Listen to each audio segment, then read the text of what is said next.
Friends, तो आज मैं लेके आया हूँ गर्मा गर्म पेटीज जिसकी आवाज़ आप सुन सकते हैं। तो ये देखिए, है ना बहुत ही करारा सा और बहुत ही खासकर चटपटा सा। इसकी आवाज़ से ही पता चल गया होगा कितना अच्छा परतदार बना है मेरा पेटीज। यहाँ पे देखिए परत वाली बहुत सारी परतें बनी हुई हैं और बहुत ही अच्छा सा खास्ता हो चुका है। तो देखिए, इसे आप चटनी के साथ, सॉस के साथ, जिसके साथ खाना चाहते हैं खा सकते हैं। जब भी आपके घर में कोई प्रोग्राम हो, छोटी पार्टीज हो, तो आप ज़रूर बनाएं पेटीज। तो यहाँ पे मैंने 500 ग्राम मैदा लिया है और मैदा में मैं कुकिंग ऑयल डाल रही हूँ। आप चाहो तो घी को भी मेल्ट करके डाल सकते हो। और ये है मंगरेला, जिसे कलौंजी भी बोलते हैं। टेस्ट के अकॉर्डिंग यहाँ पे आप नमक डालें। अब आपको यहाँ पे सफाई की बिल्कुल अच्छे से ध्यान देनी है। आप अपने हाथों को अच्छे से धो ले और इस तरह जो मोम हो चुकी है उसे आपको अच्छे से मल मल के पहले से खास्ता करना है। ये प्रोसेस आपको बहुत ही थोड़ी सी ज़्यादा टाइम लगेगी करनी है। तो देखिए, इस तरह से आप मले। जो मैं यहाँ पे ऑयल डाली हूँ ना, उसे इस तरह के लम्स टाइप के हो गए, तो उसे ही आपको मलना है। तो इस तरह से आप दोनों हाथों का इस्तेमाल करें, इसलिए मैं बोली हूँ साफ से अपने हाथों को धो ले। तो यहाँ पे दोनों हाथों का यूज करें और इस तरह से जो लम्स पड़ गए हैं ऑयल से उसे अच्छे से मोम कर ले। तो इस प्रोसेस को खास्ता करना बोलता है। तो आपको जरूर से पेटीज में या कोई भी आप स्नैक्स बना रहे हो तो खास्ता की प्रोसेस बहुत ही अच्छे से करनी पड़ती है। तो आप खास्ता अच्छे से करें।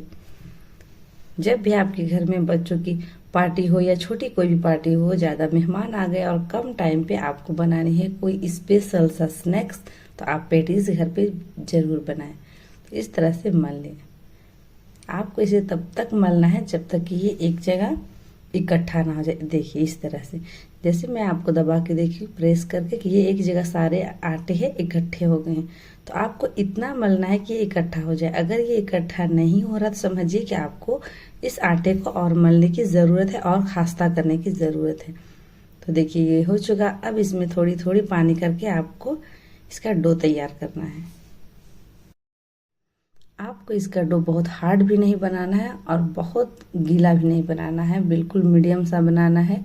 बहुत ज़्यादा गीला हो जाएगा तो वो अच्छा से नहीं बन पाएगा और बहुत हार्ड करोगी तो आप बेल ही नहीं पाओगे। इसलिए इसे बिल्कुल मीडियम डो तैयार करना है। ये देखिए, आपको नज़र आ रहा है बिल्कुल ये अच्छे से डो बन के तैयार हो चुका है। तो इसे आधे घंटे के लिए रेस्ट दे। तो यहाँ पे मैं ऑयल ग्रीस कर ले रही जिससे कि इसकी ऊपर की परतें सूखेंगी नहीं और कवर करके आप इसे रख दे आधे घंटे के लिए। चलिए, तो इसे मैं साइड पर रखती हूँ और दूसरे प्रोसेस पे चलती हूँ। तो यहाँ पे मैंने आलू बॉईल करके रखा है, उसके छिलके अच्छे से उतार चुकी हूँ। अब इसे आप मैशर से मैश करें। याद रखें कि आपको बहुत ही चटनी की तरह स्मूथ या नहीं रखना है। इसे थोड़े थोड़े से मोटे भी चलेंगे, तो आपको बिल्कुल चटनी की तरह से नहीं बनाना है। तो आप मैसर से इस तरह से मैश कर ले। अगर मैसर नहीं है तो ग्लास, कटोरी, किसी भी चीज़ से आप मैश कर सकते हो, लेकिन इसे बहुत ही चटनी की तरह नहीं रखनी है। जो समोसे की स्टफिंग होती है ना, हल्की फुल्की रोड़े की तरह, उस तरह ही आपको इसकी चटनी बनानी है।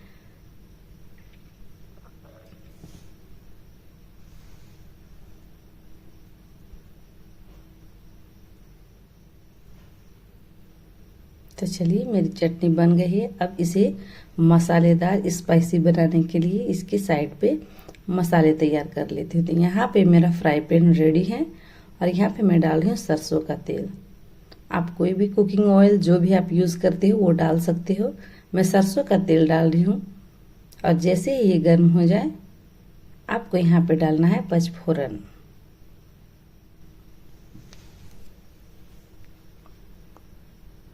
तो ये देखिए, पचफोरन भी रेडी हो गया है। यहाँ पे डाली, जब तक ये चटके तब फिर दूसरी चीज़ें डालनी है। तो इसे थोड़ी सी चटकने देते हैं।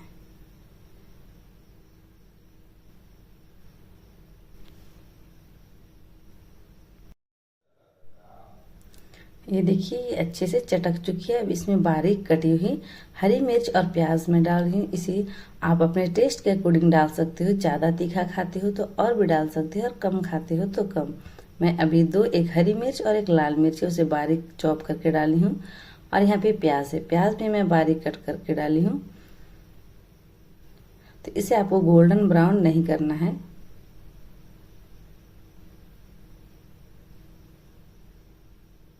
इसे पिंक होते तक आपको फ्राई करनी है।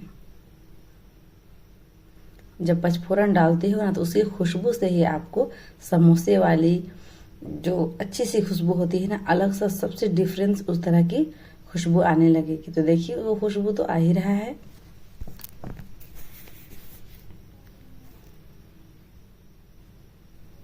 चलिए तो अब इसे थोड़ी किनारे कर लेते हैं, इसे साइड पे इस तरह से हटा ले। और यहाँ पे बारीक चॉप की हुई एक लाल टमाटर है। आप चाहो अगर छोटे साइज के डालते हो तो दो टमाटर डालो, मैं बड़े साइज की डाली हूँ इसलिए एक ही रफली चॉप करके डाली हूँ। तो इसे भी थोड़ी सी इसकी टमाटर की पानी सूखने देते हैं, तब तक इसे फ्राई करते हैं।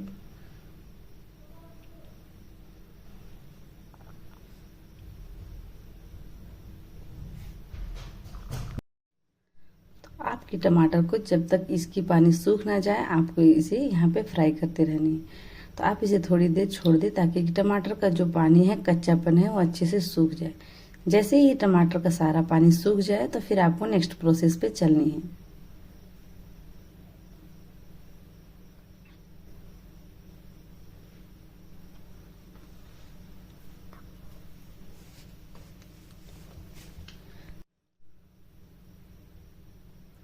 और हाँ, अगर अभी तक आपने मेरी चैनल को सब्सक्राइब नहीं किया है तो प्लीज़ सब्सक्राइब करें और बेल आइकन क्लिक करें।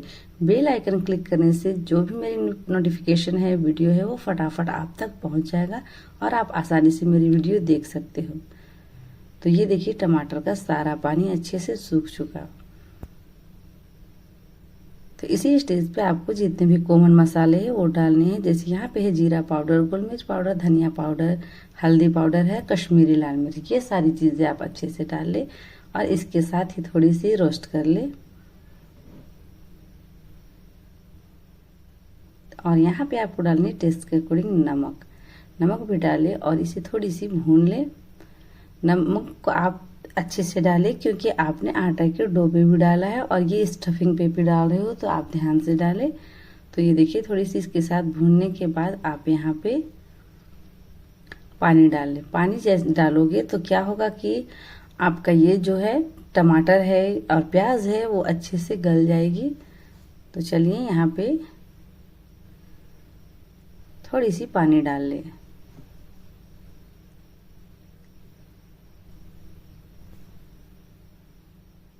ज़्यादा आपको पानी नहीं डालना है, हल्के से डालना है क्योंकि बस टमाटर और प्याज को हल्के सौटे होने के लिए, सॉफ्ट होने के लिए।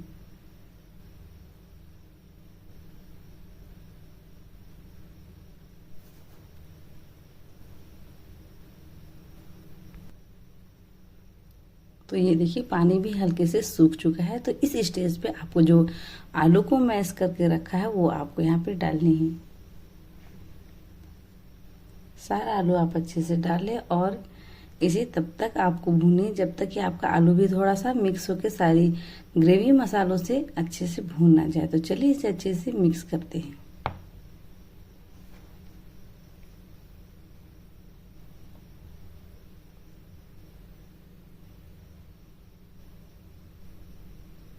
और ये बारीक कटी हुई करी पत्ता है, आप चाहो तो धनिया पत्ती भी डाल सकते हो, लेकिन आप करी पत्ता को बिल्कुल स्किप ना करें क्योंकि इसका जो टेस्ट है, खुशबू है, वो बहुत ही अच्छी लगती है। तो आप जरूर से डालें करी पत्ता। अब इसे आपको 4 से 5 मिनट तक अच्छे से मिक्स करके भूनना है, जिससे आलू में अच्छे से जितने भी ये मसाले हैं वो अच्छे से मिक्स हो जाए और आलू का कच्चापन ना नजर आए और उसका टेस्ट भी पता ना चले। तो थोड़ी देर इसे भून के अच्छे से इसकी स्टफिंग तैयार कर ली।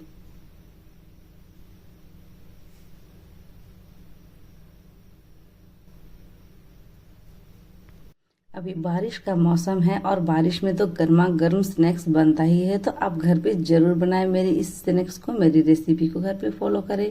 और आपको कैसी लगती है मेरी रेसिपी कमेंट बॉक्स में मुझे कमेंट बॉक्स में आप कमेंट करके अपनी ओपिनियन ज़रूर मुझसे शेयर करें। तो ये देखिए चटनी लगभग बन के तैयार हो चुकी है।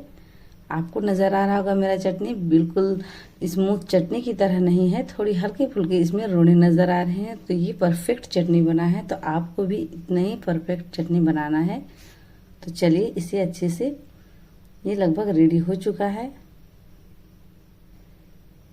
इसे करें अब साइड और चले दूसरे प्रोसेस पे। यहाँ पे मैंने गैस ऑफ किया और यहाँ पे मैं एक कटोरी ले चुकी हूँ और इसमें आपको बनाना है साटा। साटा बनाने की प्रोसेस भी मैं आपको बता रही हूँ कि यहाँ पे आपको लेनी है घी 2 चम्मच, 3 चम्मच, आप जितनी भी बना रहे क्वांटिटी आप उसी से अनुमान लगा सकते हैं। तो मैं 2 चम्मच यहाँ पे घी ली हूँ।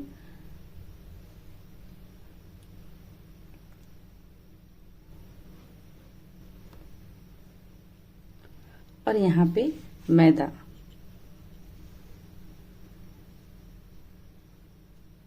तो यहाँ पे मैंने 1 चम्मच मैदा लिया है। अब इसे आप अच्छे से मिक्स करके इसका साटा तैयार कर ले।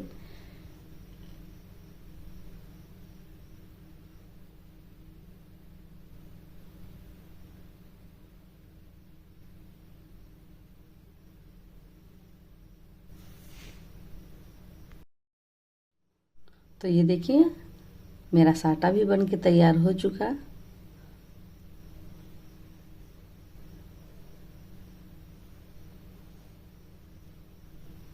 क्योंकि ये घी का है इसलिए ये लम्स नहीं बनते हैं इस पे, तो साटा को रख के साइड पे।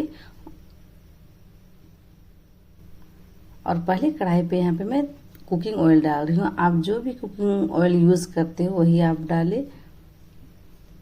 तो यहाँ पे मैं सपोला ऑयल डाल रही हूँ।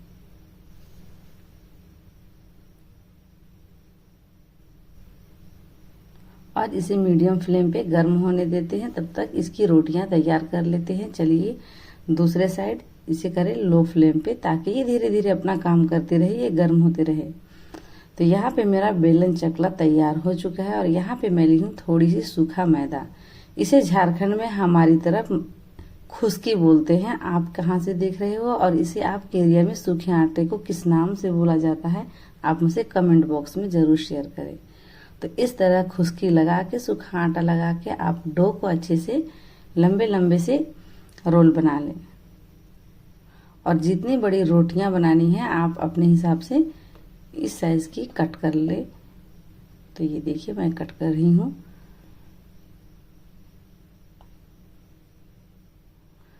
सारी कटिंग के अच्छे से पेड़े तैयार कर ले।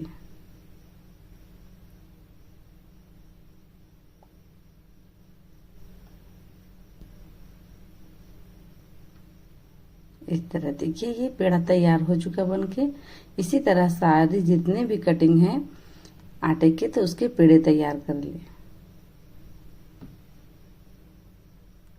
ये प्रोसेस मैं जो करने जा रही हूँ ये सबसे इम्पोर्टेंट है, तो आप इसे बहुत ही अच्छे से ध्यान से देखिए और कोई भी स्टेप को छोड़े नहीं, वरना आपका जो पेटीज बना रहे हो उसके लेयर में गड़बड़ी आ सकती है। तो इसके लेयर होना बहुत ही जरूरी है।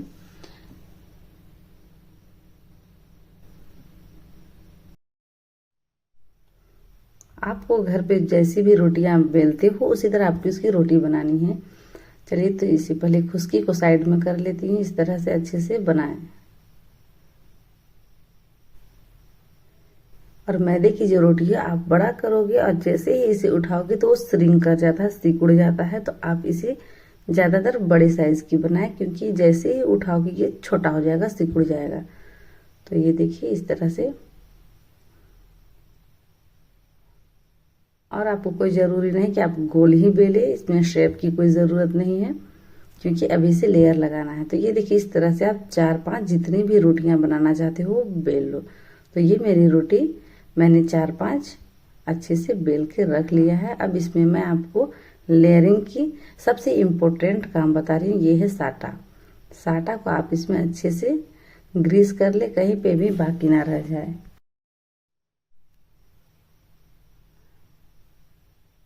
ये साटा है बहुत इम्पोर्टेंट है, ये आपकी जो लेयर है उसे अच्छे से निखार के नजर आएगी, इसलिए आप साटा को अच्छे से दे। चलिए इसके बाद जो सूखा हुआ मैदा है उसका आप छिड़काव करें यहाँ पे, जिससे जितनी भी लेयर है वो आपस में चिपकेंगी नहीं। तो इसके ऊपर दूसरी रोटियां जो बेल के रखी हूँ वो डाल दें। आप देख सकते हो मैं अपने चौका की साइज की रोटी बनाई थी, पर जैसे ही इसे उठाई तो श्रिंक करके थोड़ा छोटा हो गया। फिर वही प्रोसेस सेम करना है, आपको साटा लगाना है।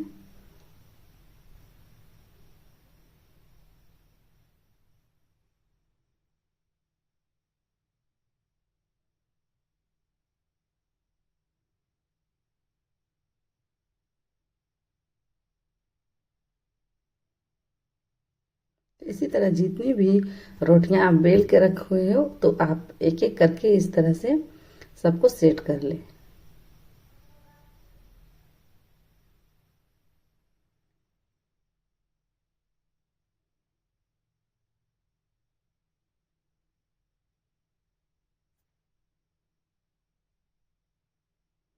अब है इसकी कटिंग करने की बारी।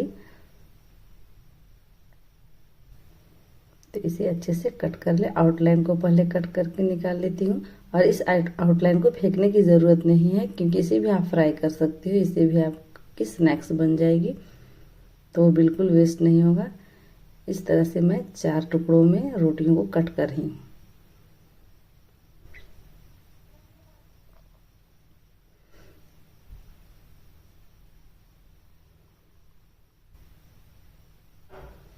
इसकी भी थोड़ी आउटलाइन कटिंग कर ली। अब ये जो है स्क्वायर साइज में ये बन गया है। सॉरी, थोड़ी हड़बड़ में बोल रही हूँ। तो ये स्क्वायर साइज की कट हो चुकी है। तो सारी चीज रोटियों को अलग कर लिया। अब इसे आपको बेलनी है। तो अब आपको इसका जो साइज है वो स्क्वायर ही होना चाहिए।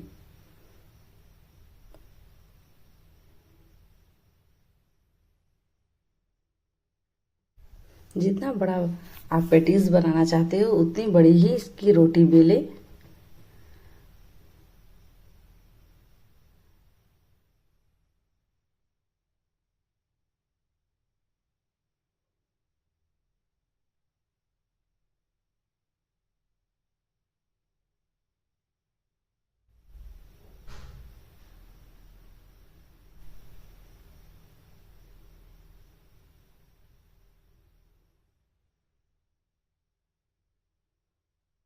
तो ये देखिए इसी साइज का आपको बेलना है।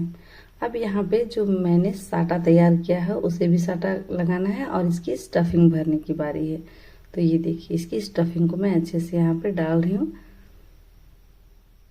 मैं बता चुकी हूँ कि अगर आप बड़े साइज की बनाओगे तो ज़्यादा स्टफिंग डालेंगे, और कम डालना है तो छोटे साइज की। तो यहाँ पे जो साटा है उसे यहाँ पे आउटलाइन पे जरूर डालना है, क्योंकि इससे ही एक दूसरे से चिपक जाएगी, और ये जब आप फ्राई करोगे तो अच्छी स्टफिंग है जो बाहर नहीं आएगा। तो आप इसे अच्छे से साटा लगा लें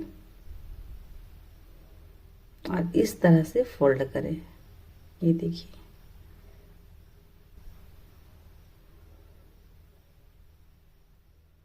चलिए इससे मेरी स्टफिंग बाहर नहीं निकलेगी। ये देखिए कितना अच्छा सा बन गया है। अभी लेयर पता चल रहा है, जैसे ही इसे फ्राई करोगे इसकी एक एक लेयर अलग से नजर आएंगी। तो इसी तरह सारे स्टफिंग को आप एक एक करके भर लें।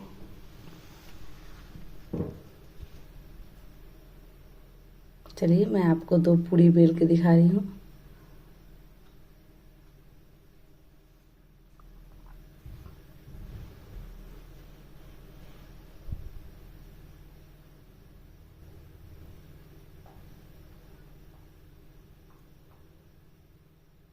सेम प्रोसेस करें सारी पूड़ियों पे। तो इस तरह से साटा लगा के स्टफिंग भर ले और चिपका ले। तो इसी तरह से जितने भी आप बना रहे हैं सबको बना ले। मैं 2 को बना के दिखा रही हूँ ताकि आपको कहीं पे कोई कंफ्यूजन ना हो जाए, इसलिए। तो ये देखिए अच्छे से चिपक चुके हैं।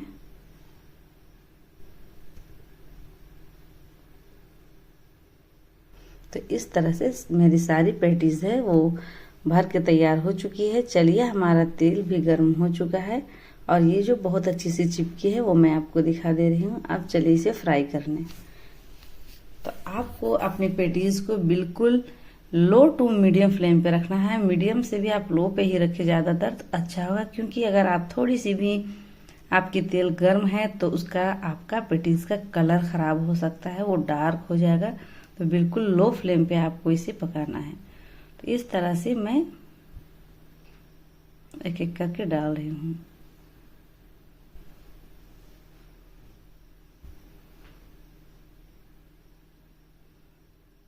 जैसे जैसे ये अच्छे से फ्राई होगा, इसकी जो परतें हैं ना, अगर आप अच्छे से साटा लगा के मोम अच्छे से करोगे खास्ता तो अलग से निखरते जाएंगे। तो ये देखिए मेरा पैटीज है वो अब बनना शुरू हो गया है। उलट पुलट करते रहे बीच बीच पे, ताकि कहीं पे डार्क कलर ना आ जाए। इसका कलर बिल्कुल बराबर से आना चाहिए और मीडियम फ्लेम पे ही आप पकाएं।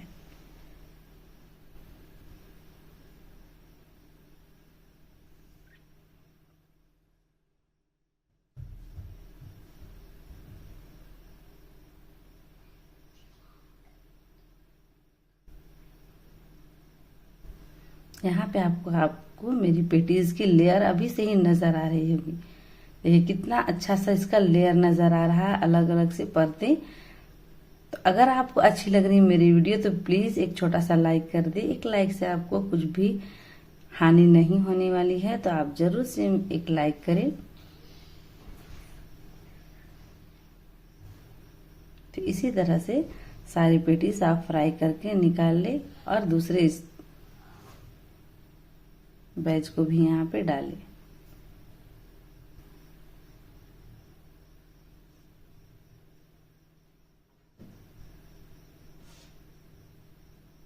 चलिए, तो ये दूसरा बैच को भी मैं यहाँ पे डाल ले रही हूँ।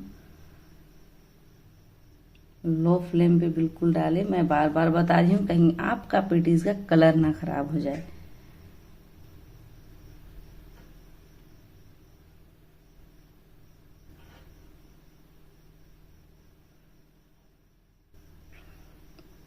छोटा बड़ा कोई भी आपके घर में ओकेजन हो, ज्यादा मेहमान आ जाए और आपको बनाना है बहुत ही टेस्टी, खास बनाना है आपको अपने घर की प्रोग्राम को, तो आप जरूर से पेटीज बनाएं। ये बहुत ही अच्छी सी यूनिक सी स्नैक्स है।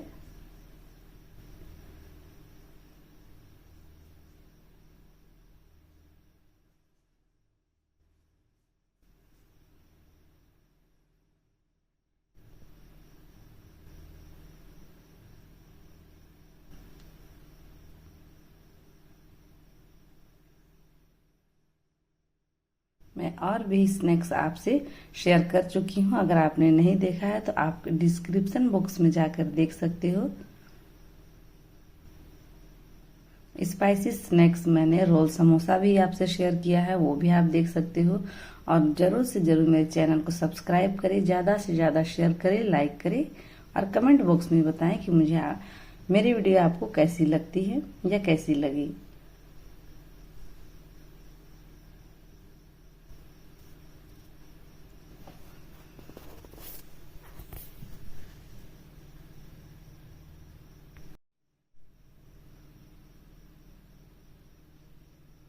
तो ये देखिए बन के तैयार हो चुका है। इसकी लेयर आपको अच्छे से नजर आ रही, कितना अच्छा, कितना क्रिस्पी और बहुत ही टेस्टी बन के तैयार हो चुका है। आपको एक एक करके अलग अलग सारी परतें नजर आ रही हैं। तो प्लीज सब्सक्राइब करते जाएं, यूं ही आप ना जाए। तो बने रहे मेरे वीडियो पे और इंजॉय करें अपनी फैमिली के साथ मेरी चैनल पे। तो बहुत ही खुशी हुई आप मेरी वीडियो को पूरा देखा। ये देखिए कितना क्रिस्पी बना है, बहुत ही टेस्टी है। तो बने रहे मेरे चैनल पे और सब्सक्राइब करें मेरे चैनल को, ज्यादा से ज्यादा शेयर करें और एंजॉय करें अपनी फैमिली के साथ और बनाएं नाइस डे। तो घर पे जरूर ट्राई करें मेरी पेटीज, मसालेदार, टेस्टी, यम्मी, स्पाइसी से। तो मिलते हैं नेक्स्ट वीडियो पे। अल्लाह हाफिज, टेक केयर, बाय बाय।